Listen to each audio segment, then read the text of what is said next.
எப்ப எல்லாம் தொழுகை யாரிடத்தில் இல்லையோ, எந்த வீட்டுக்குள் தொழுகையுடைய சூழல் இல்லையோ, அங்கு நிம்மதியை எதிர்பார்க்க முடியாது, அந்த வீட்டில் பரக்கத்தை எதிர்பார்க்க முடியாது.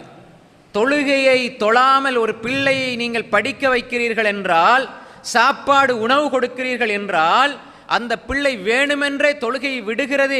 ஆனால் நீங்கள் இந்த பிள்ளை படித்தால் போதும் என்று உணவு கொடுக்கிறீர்கள் என்றால், ஒரு வகையில் இது பாவம். தொழாத காஃபிருக்கு நீங்கள் உணவு கொடுக்கிறீர்கள். அல்லாஹ்வுக்கு மாறு செய்கிற வேண்டுமென்றே தொழுகையை விடுகிற ஒரு காஃபிரை நீங்கள் உருவாக்குகிறீர்கள். தொழுகையை விடுவதற்கு ஒருபோதும் நீங்கள் அனுமதித்து விடக்கூடாது. நீங்களும் தொழுகையை விடக்கூடாது, உங்கள் பிள்ளைகளுக்கும் தொழுகையை விடுவதற்கு அனுமதி கொடுக்கக்கூடாது, உங்கள் மனைவி மக்களுக்கும் தொழுகையை விடுவதற்கு அனுமதியை வழங்கக்கூடாது. இது உங்கள் குடும்பத்தில் இருக்கிற நிம்மதியை சீர்குலைத்து விடும். நீங்கள் செய்யலைண்டா உங்களோட நிம்மதி போகிற மாதிரி, உங்களோட வீட்டில் இந்த தொழுகை இல்லை என்றால் வீட்டினுடைய நிம்மதியும் பரக்கத்தும் போய்விடும்.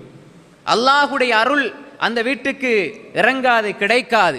ஏன்? அல்லாஹ்வுக்கு மாறு செய்கிற கூட்டமாக, அல்லாஹ்வுக்கு மாறு செய்து கொண்டு வாழ்கிறவர்களுக்கு நிம்மதி கிடையாது சகோதரர்கள்.